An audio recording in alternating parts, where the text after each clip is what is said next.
Welcome in, everyone. We're here. It's Monday, October 16th. There's Mandy. We're Here we here. are, mid-October. Happy mid-October. Rocktober, as we're calling it. We're calling it a Yeah, Rocktober.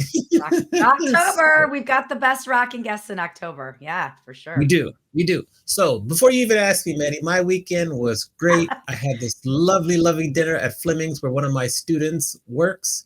And it was just really, really good. I just had a great time. They took good care of me. I was so proud of my student.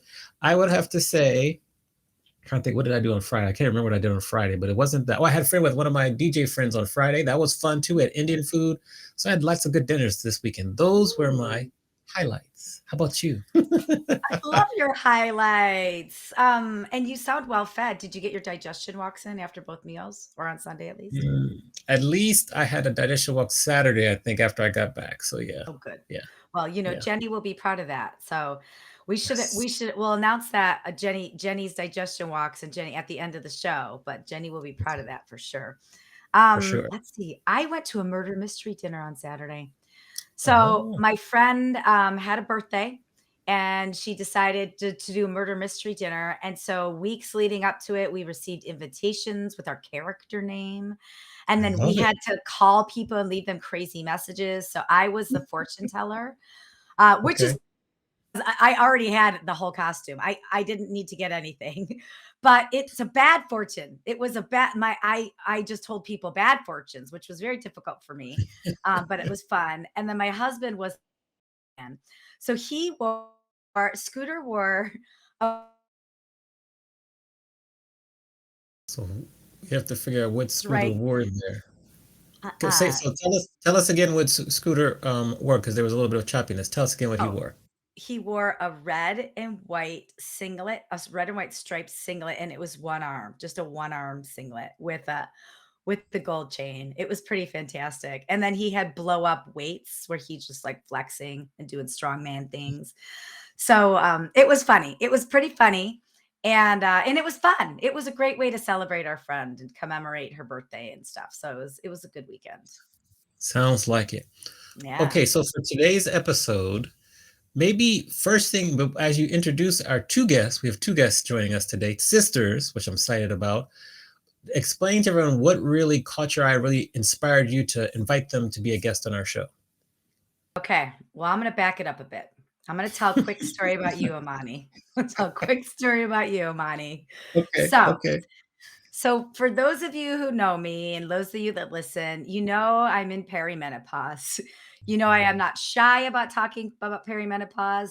You know I firmly believe we should not whisper the words period or menopause to make people feel more comfortable. And that is my tirade that I've been on for a couple years now. And Amani and I were in a networking event last year, at some point within this last year, and I was standing in a circle of girls and Amani, and we were talking about how we were all having hot flashes, people are gaining weight, all the stuff.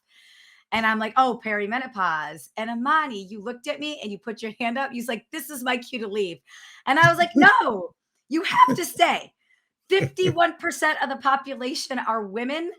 And Yes. it behooves men. If you have a coworker or a wife or a sister or a cousin or any woman in your life, you have to understand what goes on with women's bodies. So you stayed like uncomfortably in that conversation, which I was so grateful for. But your reaction was so normal. Your reaction was so normal. And so, like, when I read a magazine article recently about these two sisters who founded this awesome women's health app called Orchid, the Orchid app, and it's ORCHYD. And it is not only is it a period tracker app, but it's also a women's health app that they're going to tell us all about it today. And they're really blazing trails. They're making some really interesting decisions about privacy. I read the article, they spoke my language, and then I cold called them and asked them to be on the show, and they're crazy enough to say yes. So let's Yes. just bring Morgan and Courtney King to the show. All right. Round of applause. There we go. Morgan and Courtney.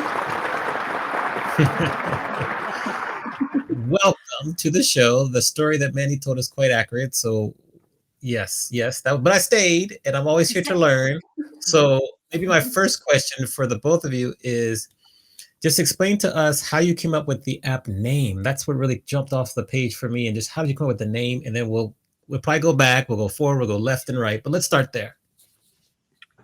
Courtney. First of all, thank you. Happy to be here. Also, Amani, good job staying. Steve. But yes, orchid. The title of it was first named through our mom. Our mom's favorite flower is an orchid, Aw. and she was the inspiration. And then when we were trying to kind of figure out like how and why does this flower actually connect to us, and like we didn't want it to just be another flowery app. We were trying to look into what orchids are. Funnily enough, they're actually weeds, or they're considered to be a nuisance in some countries, and people legitimately hack them down, which is so fun to think about. But there are more like types of orchids than there are humans. And so the kind of like intersection there is there are so many people, there are so many menstruators, and they all have incredibly individual experiences. And the orchid kind of represents that individual, unique cycle everyone has. So that's the inspo. Mommy, mommy, and Mommy. orchids. It all Yeah. starts with some mommy issues. I love that. That's great. We've all got them. Maybe let's see here. So we can go back. And what was the time and the inspiration? Like, when did you both like, aha, this is something that's needed? Then when did that happen? And then how did you come up with like, it's just an amazing process. So when did the inspiration hit you first, and how did you kind of make it become a reality? Yeah, basically it all stemmed from lockdown, March 2020. I did not have a job. I had just kind of graduated college, and Courtney was still working, but we were chatting a lot more. And I was in something called the Vagina Monologues in college. And so that was my intro into period talk and just hearing how different yet similar everyone's experiences are with menstruation. And yeah, when we had nothing to do, Courtney and I were talking about how much we hated period apps because there's just like those pop-up ads asking you to upgrade, upgrade. And you're like, shut up. I just want to see when my next period is. Or they'll be like, hey, baby girl, your period is in 5 days. Red wave alert. And you're like, Gosh. like, why are you talking to me like that? And so like with honestly, those two nuisances, Courtney and I were like, we could totally make an app that is inclusive, talks to you like a real person, and just say like, your period's in 2 days. That's it. Track your cycle, understand your body. And really from talking to our friends, we knew that people wanted to learn more about their bodies, and why not make an open space for that? So Orchid came about like that. Well, I want to stay here for a second because, it's more than just a period tracking app, because apps on our phone. And if we just wanted to use that, we could just use the health app. So can you just tell us a little bit more about the functionality? And that's what, just full disclosure, I downloaded the app this weekend in prep preparing for this interview. And I'm like, let me see just how cool this is. And it is a very, very functionally easy app to use, but there's so many bells and whistles to it. So can you just share like how it's different from other period tracking apps and what else it does? Because it does a lot with women's health. And obviously you could explain that better than we can. Yeah, so first off, our app is free and it has all of the features other apps have, but doesn't have that paywall aspect. So you can track your cycle for free, understand your symptoms. But what's different is that we offer a telemedicine network where you can chat with an OBGYN doctor 24/7 on demand, no insurance is necessary, and that only costs $29. So you're really only paying for solutions when you need it. We're just kind of there to give you that education and the cycle tracking experience. So the solutions we offer are telemedicine.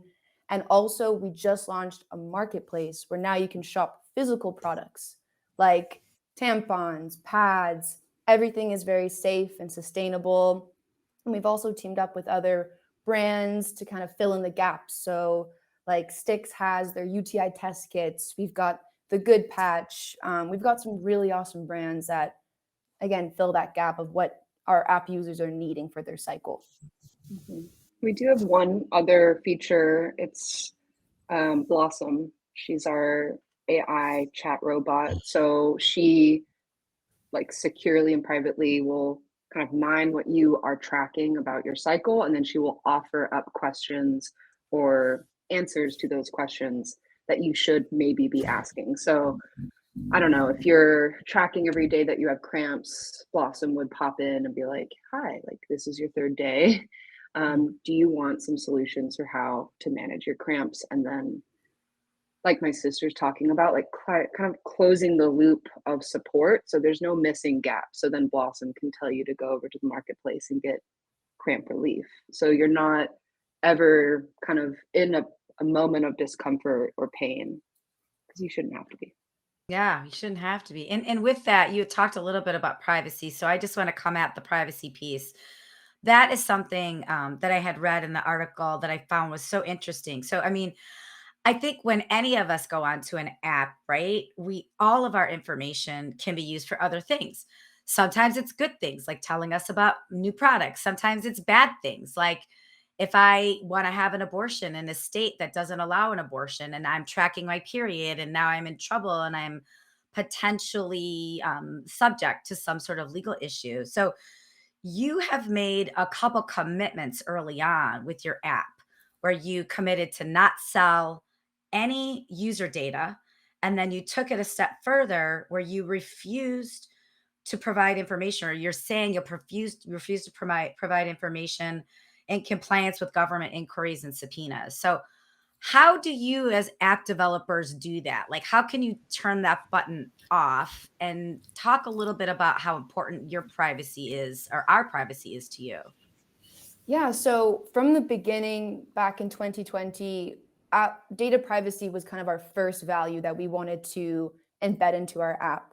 And so Courtney and I really dug into research and tried to figure out what is the safest way to do that. And it's mainly just giving users options. And so when you come to our app, you can choose to store your data either locally or remotely on our very private database. Locally is the most secure though. So really all of your information is on your device. We can't see it. No one can see it. Literally no one but you can see it. The only drawback is if you lose your phone like I do, you will lose all access to that data. Yeah. And because no one can retrieve it, unfortunately. But yeah, that's kind of the first step in how we were like, here's two options. Both are great. One is even better though. And then again, like, yeah, we do not sell or share user data. And then when Roe v. Wade happened, we're like, how can we make this even stronger? Because we found there were loopholes. And so we dug in way deeper and we made a stance and we said that any medical data, if it's subpoenaed or inquired by the government, we will refuse. And so that was it's a huge deal. I'm going to just say that. That's a huge deal. I don't think It's a huge deal. yeah, no other period app, I think, does that. And if they do, I applaud them because I think we should all be doing it. And yeah, we just want every app user and every administrator to feel safe, especially if they're using a period app, because there was a lot of scariness around that time and So much fear. Yeah. thank you. That is a better word. A lot of fear. Yeah. And even for me and Courtney, we just wanted peace of mind that we were doing the right thing with Orchid, and this felt like the best move for everyone. Yeah. So let's talk about that really quick because, we're the four of us are in California. So our state laws are a little bit different than some other states. So do you mind explaining to people that don't live in California, or they may live in a state where the laws are different, how your privacy for your app might be meaningful for someone that lives in a state like Texas or Florida or something like that? Yeah. Courtney, you go ahead. No, I feel like you were really about to say something. You go. Sisters. Yeah, that's Sisters, so we're pleasant always sisters. playing off of one another's facial expressions. Well, basically, you can safely, with Orchid, track your body, your cycle, your reproductive health without the fear of someone, a business, or the government telling on you, right? Or sorry, I'm losing my, because I got so excited about talking to Morgan for a second. Basically, it's just there's a added security. I think maybe the difference makes it more clear, as in, let's say for another app, you track that you had either a miscarriage or an abortion, or you just literally went to a clinic and wanted to track that. With Orchid, it's not the same. You are completely secure. You can go where you need to go, you can do what you need to do, and you can actually track what's happening for your body without the fear that you're putting yourself in danger or you're breaking the law. Go ahead, Morgan. I feel like Yeah, and just to add on to that, we do have our telemedicine.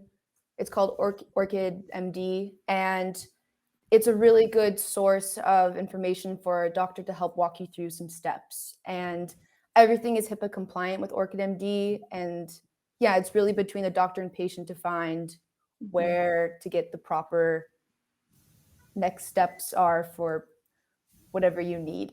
If that makes sense. Yeah. Yeah. So if you're in a state where abortion is illegal and you happen to live in that state and you're tracking your period or not period or visits with clinic or what have you on your app, Yeah. you're not in jeopardy of the state of you doing something illegal in that state. You're safe because your information is safe. Is that how you're it works? safe with Orchid? Yeah, You're safe with Orchid. Yeah. But we have had users kind of ask the question of, can I, in the app, track if I've had an abortion? And that's something that our team constantly kind of churns over, because the more information you can provide, the more the app actually understands you. And the thing is, like, abortions really they throw off your cycle. I mean, it's just a fact. And we still are kind of churning on that. And I think for the safety of our users, the more kind of like the safer choice is to let that be a custom notification or a custom tracking option. So we have a very thorough list of things that you can track in the app, but then that is almost quadrupled because you can make your own tracking. So if you do want to track it, which technically I think it'd be really good to, you can track anything. Awesome. Thank Now, you. Good information. Yeah, exactly. My question goes back to the data and how you said you're not going to sell the data. How does Orchid, how do you earn revenue? Because you have a free tier, it's a free app, and then you have your telemedicine, which is a charge. What are other ways that you kind of sustain the profitability of your business? Yeah, this is our number one question because our app is free. So the whole cycle tracking aspect is free because we think that's kind of your right to be able to learn about your body. You only pay for the solutions you need. So the solutions are Orchid MD, telemedicine visits, and physical products. So therefore, we've got tampons and pads, which follow a subscription model because, like me, I kind of forget to buy products. So it's very helpful, again, for the ADHD brain. But then, we've got many different PMS supplements for people to try out. Courtney's been trying patches and also tinctures, and I have yet to dabble. I'm a Midol girly. I am the guinea pig for everything. When we were building the marketplace, a lot of the brands that we ended up pulling in, they're literally being tested on my body or my sister's body or the tiny team that we have. So yes. But so we have two revenue streams, essentially, telemedicine and physical products. But again, we really wanted to keep everything affordable and accessible because already periods are quite expensive. And we wanted to keep that in mind while building out our company. Okay. And then are you going to go through any rounds of funding, or is it pretty much just kind of you all? And what are future plans maybe to add more features or more revenue streams?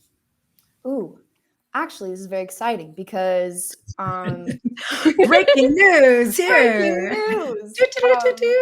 So we've got a really solid group of app users. We hit 37K about a month ago, and that was kind of the driving Nice. point in that this is a community of really vocal people. Even if there's a little bug, they're like, hey, I love the app, but like fix that little thing for me, please.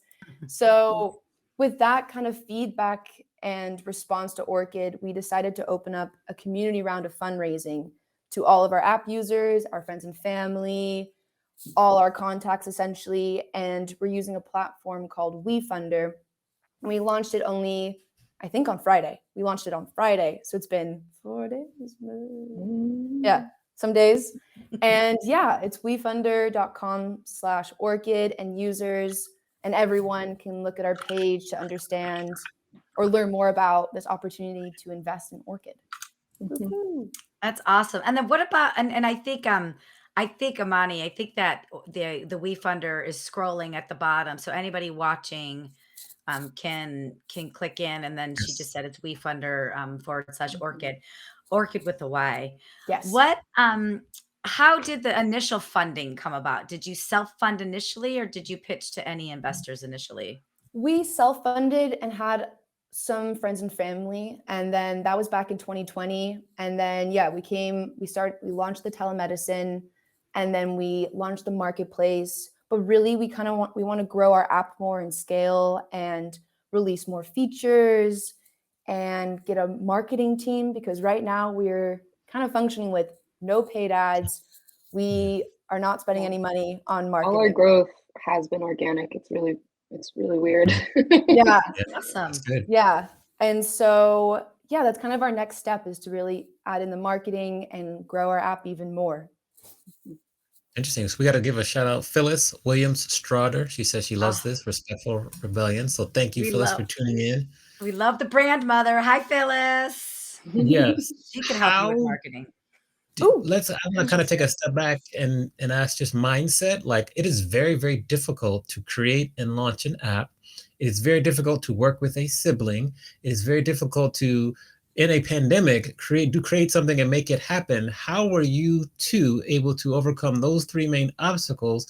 And now you've gotten to the other side, and like you've got a great growth organically. Now you're doing a community round of fundraising. Like, how are you able to maintain the mindset? Because it's very, very difficult. Siblings, significant others, all that. So talk to us about that. yeah, I think, Courtney, I think personally, we first started and it was pretty terrible. It was rough, yeah. We were fighting constantly, and we also work with our dad. And Yeah. Oh, Dad. imagine that, like, just someone who's also like, he's like in his 60s, but it was almost like he was learning about menstruation for the first Yeah. time. And it used to really annoy the crap out of me and Courtney, because you're like, how do you not know this? And then he'd learn Nobody about, says the word period because it makes men uncomfortable. Yeah. You're helping. Yeah. and then he'd be like, I just learned about toxic shock syndrome. Are you guys okay? And I'm like, whoa. Yeah, I'm okay.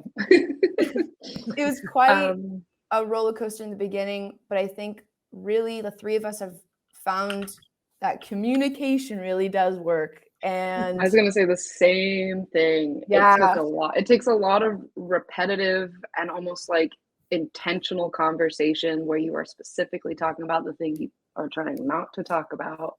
You're like, this has been for a bit. Should we talk about it? And then you're getting through that, and then it changes, hopefully, right? Especially when one of us is really stressed, because then the tone is just thrown off, and we're like, all right, we all just need to jump in and help support. So yeah, I think we've now maintained a really good balance between the three of us and our little team of 6 people. We've I think that as soon as we got the communication down, Orchid started to really accelerate and improve, I would say. I think we were rolling out features more swiftly. The community aspect was really coming together, and we were finding our tone, our brand voice, and it was getting more exciting. And I will say, we've been thrown so many curveballs. Yeah. So many. And so just navigating all of those hurdles has made, I think, everyone on the team believe in Orchid even harder. And with everyone's passion and support, because I think we really are doing something so amazing. And with this round of fundraising, it's just solidifying it even more. And that's kind of what pushed us through from 2020, COVID, shipping delays. We only just got product now. So that was like 2 years delayed. Morgan literally like over 2 years ago called me once and was like, I have created the perfect tampon. And I was like, yay. And then just now has that tampon like arrived in her hands. It's been, Yeah. and that kind of like tension that is not in your control and how it affects you, and then make like it, it's a domino effect. And I feel like we've been thrown a bunch of versions of that. And again, yeah, like just communicating and saying it flat out instead of maybe passive aggression or something like that. Yeah. Yeah. Nobody likes Yeah. that. I'm, So that you I'm bring up curious. oh yeah, you go, Let me Monty. see. You sure? Yeah. Okay. Yeah. I'm curious. What do you do to help men feel more comfortable having these kind of discussions? He says it so sheepishly. Yeah. Monty. I think we just don't tiptoe anymore. Mhm. Yeah, I think the fact that we were hiding tampons up our sleeves For you. made everyone think they needed to be uncomfortable by this subject of menstruation. And so I think just being like, I'm on my period, here's my tampon, I'll be right back. It kind of helps ease the whole thing. I think talking about it normally gets it to a more normal space, but for people even outside of men who are more uncomfortable with the conversation, sometimes you do just have to meet people where their comfort level is, and then see if you can guide it to the point where maybe it technically should be, where there should be more normalcy. Yeah, I mean, blood is blood. We have to talk about it eventually because we all have it. It's just a really different type of blood. Yeah, and I think everyone's allowed to be in a bit like in their sheepish way, but the second that like everyone who doesn't menstruate is like willing to stay for that conversation, like you did, Amani, for perimenopause, like that's the good growth moment. But yeah, I mean, that also took a while for us to figure out, because like it's aggravating to feel like something that is so natural and organic is like pushing people away and you have no control over it.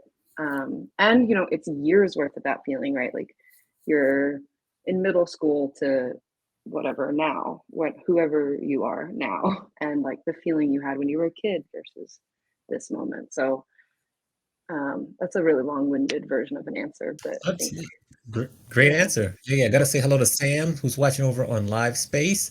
Thank you, Sam. Over to you, Mandy. Hi, Sam. Welcome. Courtney, I love that answer, and I don't think it was long-winded. I think it was very detailed and compelling. And we're talking about men, and I love men. I've got a husband. I'm not a man hater, right? But it is men. Most men don't menstruate, right? So it makes sense that they would be uncomfortable. But a lot of women are uncomfortable talking about it too. Like you just talked about the tampon and the sleeve. I knew I was very uncomfortable. I hid that I got my period. I got my period when I was 10. And I hid it from my mom and my siblings because I was embarrassed. I was ashamed because it was so early. And so I think for women, there is a level of shame associated with having it, talking about it. If there happens to be like an oopsie situation, you're just mortified. I've been in business situations where I've had a thing before. And so even women just talking about it. So how do you have more conversations with women, or how can you disarm that with women? Because men, it's like just hang in the conversation. And Amani, you did. So yay for you. I love that. And I Yes. appreciate that about you because you're willing to grow.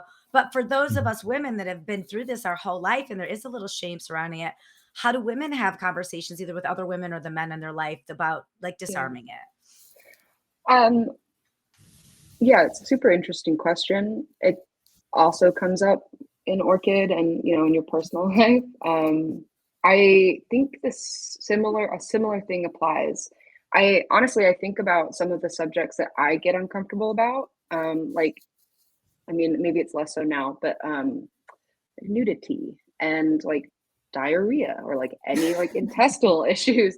Mhm. Like these things are they're super embarrassing. It's like your body is doing something or it's just existing and you're like, I like everyone is looking at it. And I think being around conversation that talks about it, maybe not those specifics, Mhm. but like it makes it more comfortable. The more you are in conversation with or adjacent to these subjects and like hearing about it in a confident way or a less shameful way, the closer you can get to it yourself.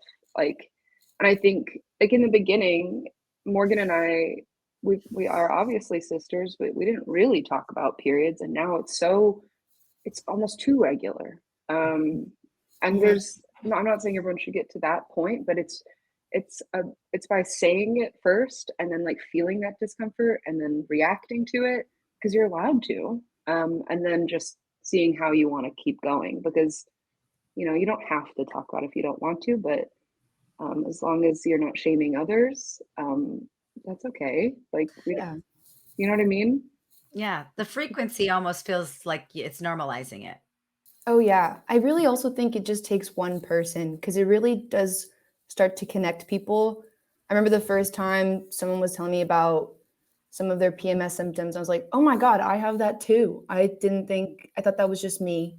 And Mhm. then it's this whole conversation of like, what do you do to deal with it? Or do you not deal with it? And yeah, I feel like it kind of unifies a lot of people. And then now I get really excited anytime anyone talks about their No, period. Yeah. I love it too. My husband has this joke about, like, we'll be at a dinner somewhere and he'll leave and come back and I'm in a circle of friends. He's like, "Are you talking about perimenopause again?" Like, it's just like I can't stop talking about it because I was that embarrassed, shameful girl. Like, I didn't even start talking about my period till I was in my 40s. So Mhm. Wow. so I get it. Like, and I'm so happy with what you're doing. I want to take a very big left turn for a second, and I want to talk about running a business as sisters in a division of labor. So, Mm. who does what? What are some sister strengths? What are some sister weaknesses or areas that you're working on? Yeah, so I guess I'm like the project manager. I'm kind of overseeing making sure the products are going the right way. And yeah, I would say I'm like Yeah.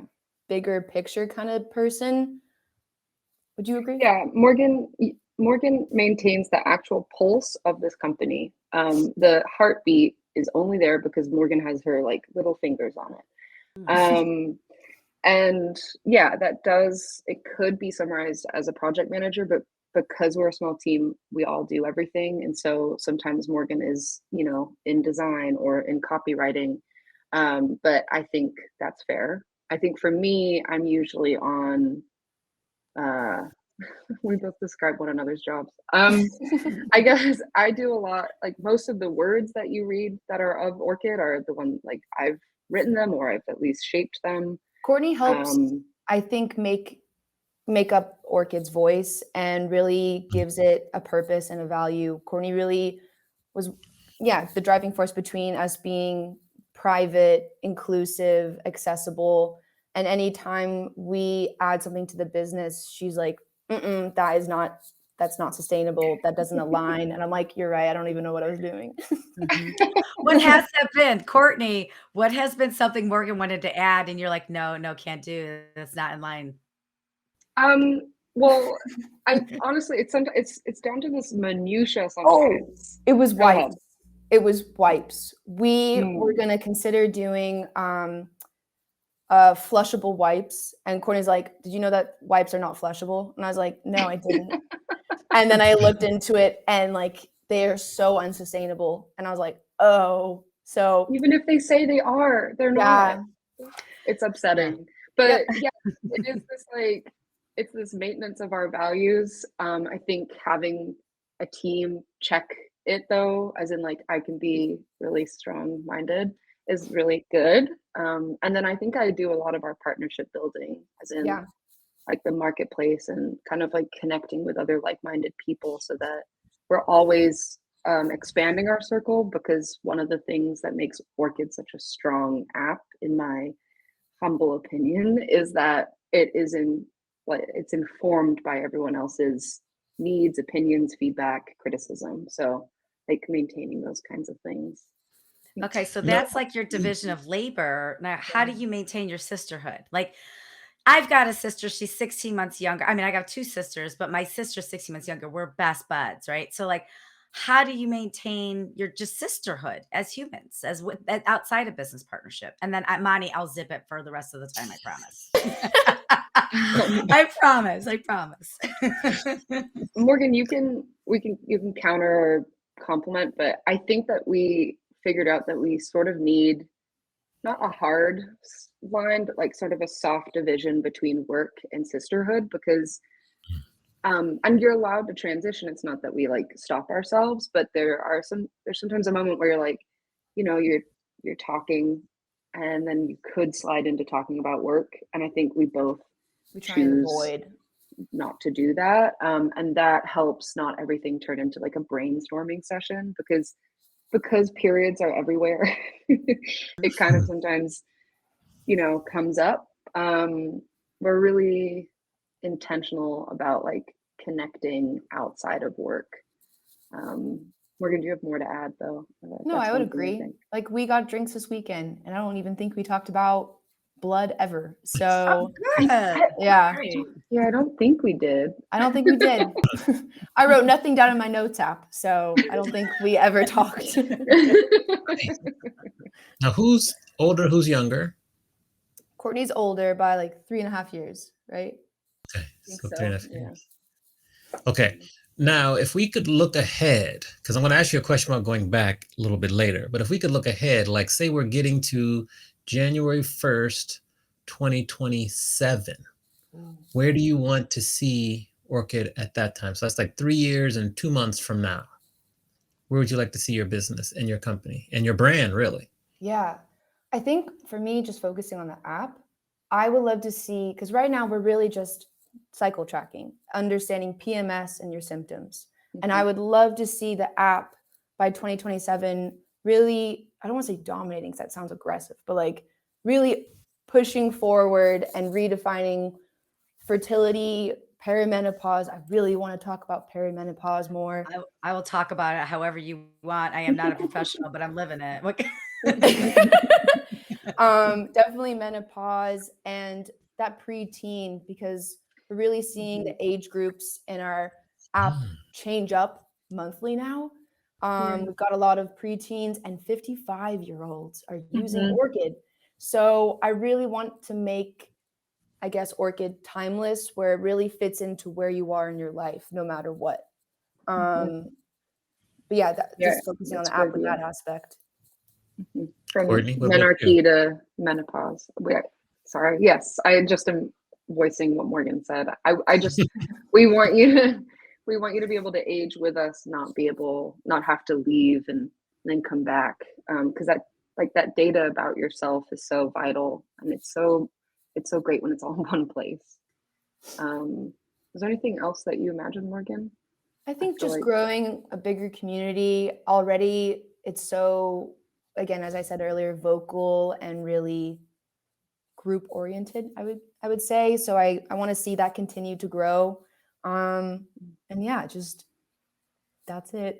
That's good. I want the marketplace to boom.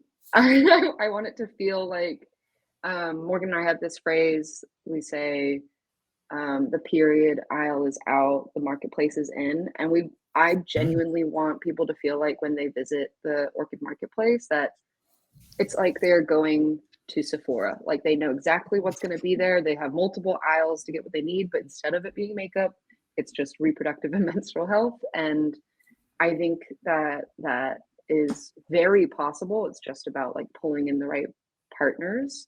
And then I think our telemedicine, there's so much more that we can offer, and I'm super excited for how we can diversify it. And go ahead, Morgan. We're in the makings of adding in dietitians and mental health experts, and so I really think we'll have that full circle 360 approach to like having real solutions for your cycle, all directly in one app, because there's just so many. Otherwise, you're gonna have tens of thousands of apps when we could just have one. and it's And, all like, private and safe. driving it home that menstrual health is so related to overall health, and so Yeah. having these things in one place, like, you're more well taken care of. Mhm. Who are your allies in that space? Like how do you find your telehealth partners? Are they brick and mortar clinics? Are they brick and mortar health providers that want more of a digital presence? I mean, how are you finding these partnerships? Yeah, so everyone is a board certified doctor, and on their breaks, they tap into Orchid MD and just answer people's question or jump on a call and see if they need to write a prescription for a patient slash user. But yeah, it's just working board certified doctors on their break. Mhm. Wow, that's Yeah. interesting. Because Mhm. most problems can be solved within 5 to 10 minutes, so it fits in with their day-to-day life. That's interesting. Wow. So we'll pause here. We're going to take and flip the script where we're now going to allow you both to ask myself and Mandy any question you like, and then we'll answer it, and then we'll kind of return and close out the show. So, who would you both like to ask a question to first? Ooh, can I go first, Courtney? Mhm. Okay, Of course. Mandy. Yeah. Courtney and I want to know, what is your funniest or best period story, if you have one? Jesus criminy. I'll tell this one. I have one. So I have fibroids. I've had them for a while. They're under control. They're small enough. No danger. But when I first developed them, I was bleeding a lot, and it was so embarrassing. I couldn't go anywhere without like bleeding. Like I would stand up and there was the spot. And I remember one time I was at a business lunch. It was a really important business lunch. And I was sitting there and I rocked it. You get to know each other and then you get the deal done. And I was kicking ass and it was a dude. And I got up to walk away and I looked down and on the seat was just blood. I'm like, oh my God. Like that. I don't know if the guy saw or not, but I was mortified and I walked out and I didn't, it was hot. I didn't have something to put around my waist. And it was just like, did he watch me while I walk away? I don't know. Did he see what was on the seat? I hope not. Like, should I have gone back and cleaned it up? That poor restaurateur. It wasn't like a lot of blood. It was just a little like, but it was enough that I was like, this is awful for all of us. And like whoever else saw, I was just embarrassed, like as I left. And I came home and I told my husband about it. He's so sweet. He's like, oh, hun bun, I am so embarrassed that I'm so sorry that you were so embarrassed and that your great meeting that you had to end that way. And I was like, what a kind, like most people would be like, that's so gross, but what a kind way to respond to something he absolutely does not understand at all. He doesn't understand the embarrassment. He doesn't understand the fear. And I think a lot of women go through that. I have a other story really quick, a coworker who was telling me, her son's 10 years old. And she was telling me how she's teaching him that if girls take their purse to the bathroom, that don't ask any questions about it. Or if a girl has like a little something on the back of her skirt, because that's what happens when you're younger, because you don't have control over it, to offer she's teaching him to offer his jacket to help cover it up instead of like pointing and laughing. That's And so I'm like, sweet. what a great way to raise boys, right? So I think yeah, that was my most embarrassing story, but I don't know if it was embarrassing for anybody else, but it was for me for sure. Yeah. Morgan and I have like chronically, that was our childhood. Yeah. Bleeding through and then standing up and being like, "Ugh." I will sit back down until I will- everyone leaves this Yeah. room. And I will wait it out. I've done that. You got to wait it out. Yeah. Yeah. Mhm. We did, just to plug it, we did make a feature in our app that helps users. It's a timer and it is like, we worked with a team of OBGYNs. Every product has a specific timer and it lets you know when you should change your product out so that you don't bleed through and have to do some like fun little scooty thing when you stand up. But yeah, definitely feel that, have done it before. But good job on that meeting. Yeah. Yeah. Good job in the meeting. Yeah. And the husband. Yeah. Thank you. Yeah. Thank you. Yes. Okay, so that would be my turn. Amani, you're being a trooper. I'm proud of you. Good stuff. Thank you. I appreciate it. What was your first learning experience when you were learning about periods? Was it in like the youth sex ed class, or did you learn about it secondhand? So I would say I learned about it in sexual education class, and then through bits and pieces of like female friends that I had that would share little tidbits there. And that's how I learned about it completely. Mhm. Yeah, I think Morgan and I, whenever we talk to people about their first sex ed class, sometimes it's not like periods, if because they divide you when you were, at least when we were younger, and they're like, Mhm. you go over here because you're gonna get a period, and you go over here because you have a penis, and you're like, and for some of our friends, they've said that they didn't even learn about periods when they were divided. So I'm glad that you got like a little bit. A little bit, but I would say, and this is when I learned the most, was when I used to be a director of marketing at a hotel in Bethesda. I had a staff of 16 women. I was the only man for like 3 Oh, years. there you go. So I learned on the fly. I kept Midol on my desk because it was requested frequently. That's cool. And That's nice. yeah, that's how, and just to see the emotions and everything, that's how I learned like, whoa, Hmm. yeah. That's nice. So now, we'll go back to you all. If you were to go back, both of you, I would love for both of you to answer this question, to write when you're leaving college and give yourself advice based on everything that you've learned so far in life and in business. What advice would you give your younger self? And I'll let Morgan, you can go first. Yeah. I think for me, I was talking about this the other day. I kind of wish I took everything a bit more seriously. I think being 22 and then it was pandemic, I just wasn't really applying myself and trying, I think. And so I think, especially with Orchid, it really just felt like a hobby for a really long time. And then when we started to get users who I did not know and they were talking about us, I was like, oh, okay, Mhm. I think I need to step up and take this more seriously. But I wish I had done that a bit sooner, to be honest. Okay, that's fair. That's fair. Courtney?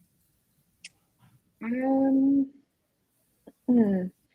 I had a lot of jobs when I graduated from college. I mean, like a lot at once, and then also just had a lot of jobs.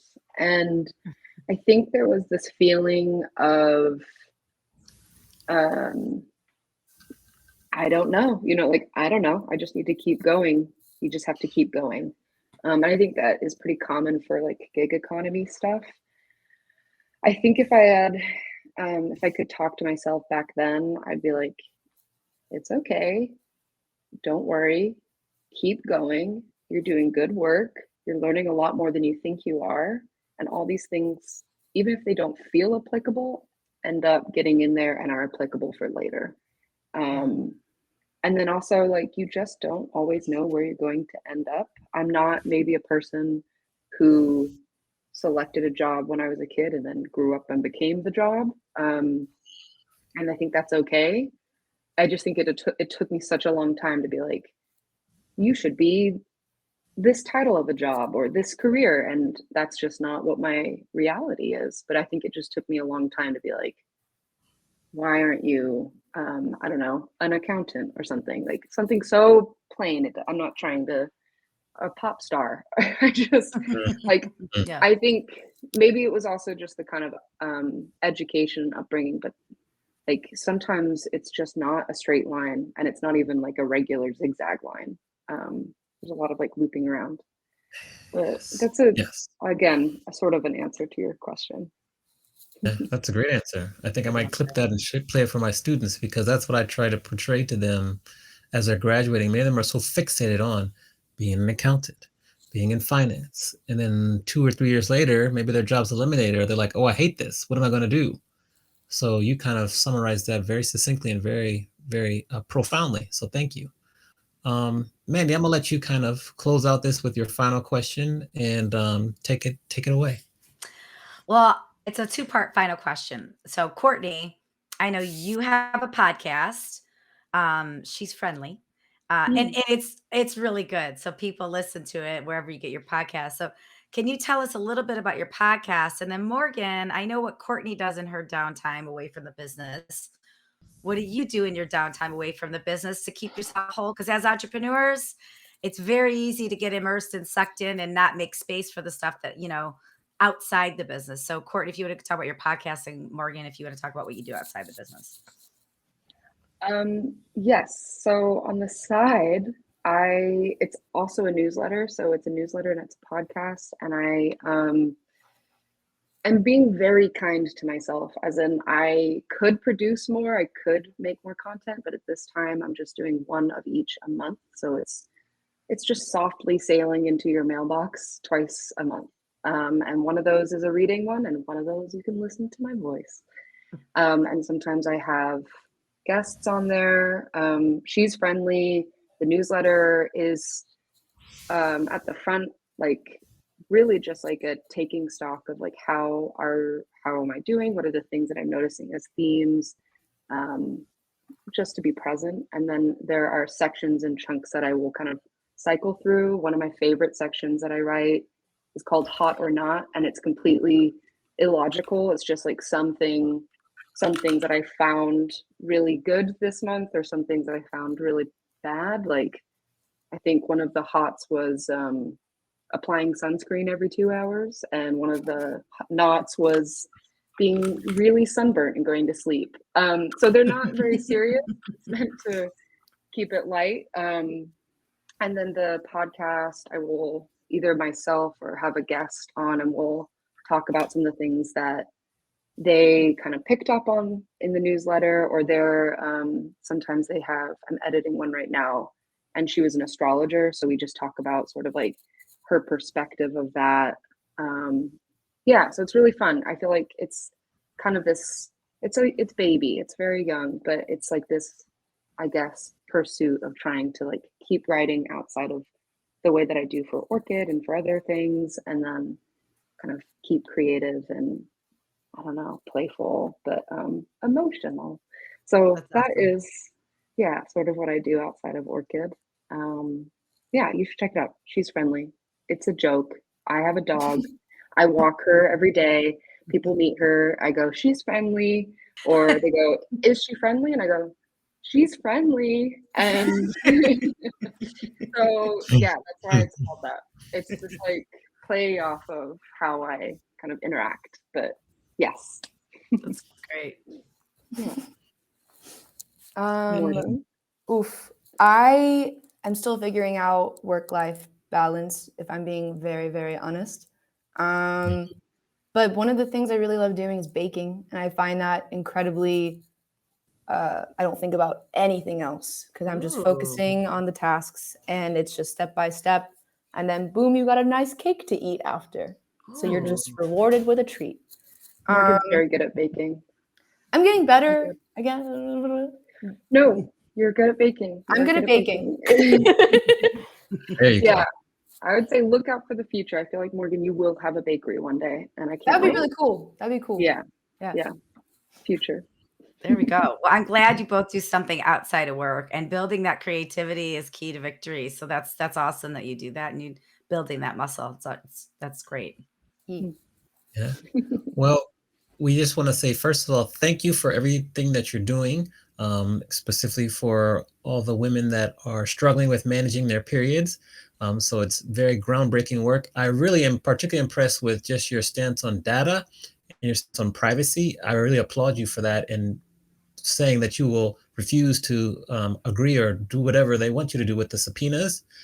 So just props to you all for that. That's very admirable. And just keep doing what you're doing. You're doing something that's very different, and I think that's great. So just thank you very much for being on our show and being so open, honest, and transparent. We appreciate you. Thank Thank you. Appreciate you. This is Yeah. awesome. Okay. Yeah. Well, thanks for being here. So we're going to put you back in the green room. Round of applause really quickly. So we do that.